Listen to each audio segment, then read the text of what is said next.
কীর্তিমান অভিযুক্ত সঞ্জয় রায় একাধিক মহিলাকে তার বিরুদ্ধে বিয়ের প্রতিশ্রুতি দেওয়ার অভিযোগ, একাধিক মহিলার সঙ্গে সহবাসেরও অভিযোগ। সঞ্জয়ের মোবাইলে থাকতো পর্নোগ্রাফি ভিডিও থাকতো তার মোবাইলে বলে জানা গিয়েছে। সঞ্জয়ের অবাধ যাতায়াত ছিল নিষিদ্ধ পল্লীতেও।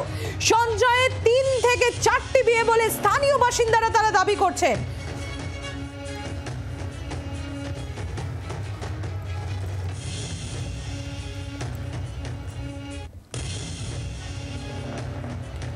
আমাদের প্রতিনিধি রণয় তিওয়ারি আমাদের সঙ্গে রয়েছেন, সরাসরি চলে যাব রণয়ের কাছে। রণয়, এই সঞ্জয় রায় ধৃত আরজিকর কাণ্ডে তিনি তো এক কীর্তিমান, একেবারে একের পর এক একাধিক অভিযোগ রয়েছে এই সঞ্জয় রায়ের বিরুদ্ধে।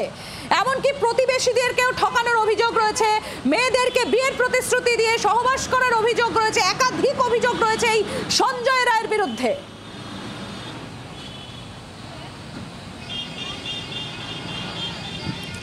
একদমই সম্প্রীতি, দেখো যখন আজকে আমরা শম্ভুনাথ পণ্ডিত স্ট্রিটে যে গলিতে এই সঞ্জয় রায়ের বাড়ি, সেই গলিতে যখন আমরা প্রবেশ করি তখনই এলাকার বাসিন্দারা রীতিমতো নিজেদের মধ্যে কথা বলতে শুরু করেন। তারা নিজেদের মধ্যে আলোচনা করেন এবং বলতেও থাকেন অত্যন্ত জঘন্য ছেলে। ক্যামেরার সামনে কয়েকজন বললেও বেশিরভাগ লোকেরাই ক্যামেরার ওপারে বলতে চেয়েছেন বা তারা অফ দ্য রেকর্ড বলতে চেয়েছেন। তারা বলছেন অত্যন্ত জঘন্য।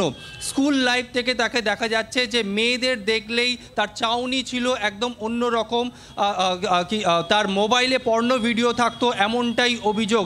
শুধু তাই নয়, নিষিদ্ধ পল্লীতেও তার যাতায়াত ছিল।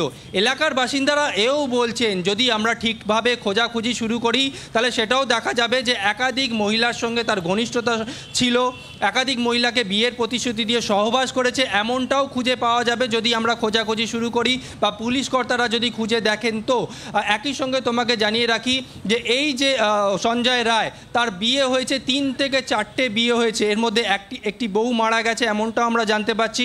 ট্যাংরাতে তার শ্বশুর বাড়ি, তবে কারোর সঙ্গেই তার কোনো সম্পর্ক ঠিকঠাক টেকেনি বা তাদের সঙ্গে সম্পর্ক অত্যন্ত জঘন্য ছিল।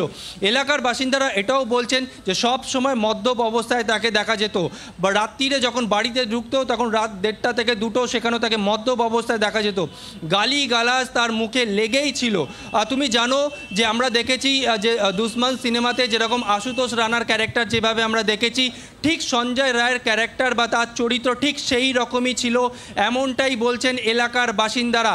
শুধু তাই নয়, অনেকের থেকে সে টাকা ধার নিয়েছে বা তাকে বলেছে যে সে তাকে পুলিশের চাকরি করিয়ে দেবে, পুলিশের চাকরি করিয়ে দেওয়ার নামেও অনেকের কাছ থেকে টাকা নিয়েছে এমনও ব্যক্তি তারা আমাদের ক্যামেরার সামনে বলেছে। একজনের কাছ থেকে 2,20,000 টাকা নিয়েছে, কারোর থেকে 6,000, কারোর থেকে 10,000, কারোর থেকে 50,000 টাকা পর্যন্ত ধার নিয়েছে। যার কাছ থেকে 6,000 টাকা ধার নিয়েছে সে একটি বাজারের ব্যবসায়ী, সে কিন্তু এখনও পর্যন্ত টাকা পায়নি। যদিও সেই ব্যক্তি এই মুহূর্তে ক্যামেরার সামনে কিছু বলতে চান না, তিনি তার কথা আমাদেরকে জানিয়েছেন। তবে তোমাকে জানিয়ে রাখি এই সঞ্জয় রায়ের চরিত্র অত্যন্ত জঘন্য। পাড়া থেকে কোনো মহিলা, কোনো মা বোন বেরোতে পারতো না। যদি কোনো মা বোন সেখান থেকে যেত, সেখানে তার টিটকিরি, তার মন্তব্য, অর্থাৎ এই সঞ্জয় রায়ের চাউনি অত্যন্ত জঘন্য ছিল। মা বোনেরা বেরোলে লুকিয়ে বেরোতো এমনও বলছেন এলাকার বাসিন্দারা। শুধু তাই নয়, একাধিক মহিলার সঙ্গে ঘনিষ্ঠ সম্পর্ক, একাধিক মহিলার সঙ্গে সহবাসের অভিযোগও তার বিরুদ্ধে রয়েছে। যদি এই বিষয়ে যদি খোঁজাখুঁজি শুরু করা যায় তাহলে দেখা যাবে যে এই তথ্য উঠে আসছে। নিষিদ্ধ পল্লীতে তার অবাধ যাতায়াত ছিল।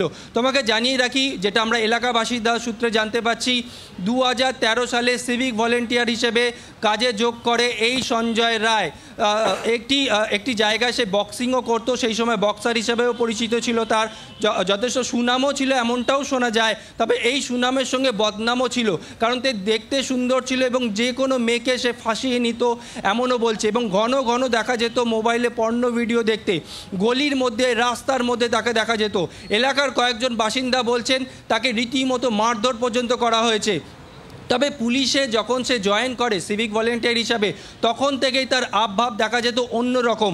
পাড়ায় সবাইকে ধমকাতো, চমকাতো, বলতো যাকে তাকে সে অ্যারেস্ট করে নেব, এরকমও অভিযোগ শোনা যেত তার বিরুদ্ধে। শুধু সে সবাইকে বলতো সে একটা অফিসার হিসেবে কাজ করে, কখনো বলতো বড়োবাবুর গার্ড হিসেবে কাজ করে, বড়োবাবুর সঙ্গে তার যোগাযোগ রয়েছে, কখনো কাউকে বলে কলকাতা পুলিশের 4th ব্যাটালিয়ন হিসেবে কাজ করে, হোমগার্ডের কাজ করে, এক একজনকে এক এক রকম বলে। বলে বেড়াতো এই সঞ্জয় রায়। একই সঙ্গে তোমাকে জানিয়ে রাখি, একাধিক লোকের কাছ থেকে টাকা নিয়েছে, মিথ্যে প্রতিশ্রুতি দিয়ে কাউকে বলেছে পুলিশে চাকরি করিয়ে দেওয়া হবে, এই প্রতিশ্রুতি দিয়ে সে টাকা নিয়েছে। তবে এলাকার বাসিন্দারা বলছে তার যে চরিত্র, দুশ্মন সিনেমাতে আশুতোষ রানার যে চরিত্র ছিল একই রকম, তার চাউনি ছিল অত্যন্ত জঘন্য। কোনো মহিলা যদি ওই রাস্তা থেকে যেত বা ওই গলি থেকে যেত, তার তাকানো ছিল। একের পর এক কীর্তি সামনে আসছে, আর যেরকম আমাদের প্রতিনিধি রণয় তুলে ধরছিল যে এই সঞ্জয় রায় অভিযুক্ত আরজিকর কাণ্ডে, যাকে ইতিমধ্যেই 14 দিনে পুলিশ হেফাজতে পেয়েছে পুলিশ, এবং যেটা জানা যাচ্ছে যে 3 থেকে 4টে বিয়ে করে ফেলেছে সঞ্জয়, এবং শুধু তাই নয়, মহিলাদের প্রতি তার ব্যবহার অত্যন্ত জঘন্য ছিল, এবং শুধুমাত্র তাই নয়, বহু মহিলাকে বিয়ের প্রতিশ্রুতি দিয়ে সহবাস করার মতো অভিযোগ রয়েছে এই সঞ্জয়ের বিরুদ্ধে। শুধুমাত্র এখানেই শেষ নয়, সঞ্জয়ের বিরুদ্ধে একের পর এক অভিযোগ রয়েছে, চাকরি করিয়ে দেওয়ার প্রতিশ্রুতি দিয়ে টাকা হাতানোর অভিযোগ, একের পর এক অভিযোগ রয়েছে এই সঞ্জয়ের বিরুদ্ধে। বাংলার আওয়াজ, বাঙালির আবেগ, জি 24 ঘন্টা।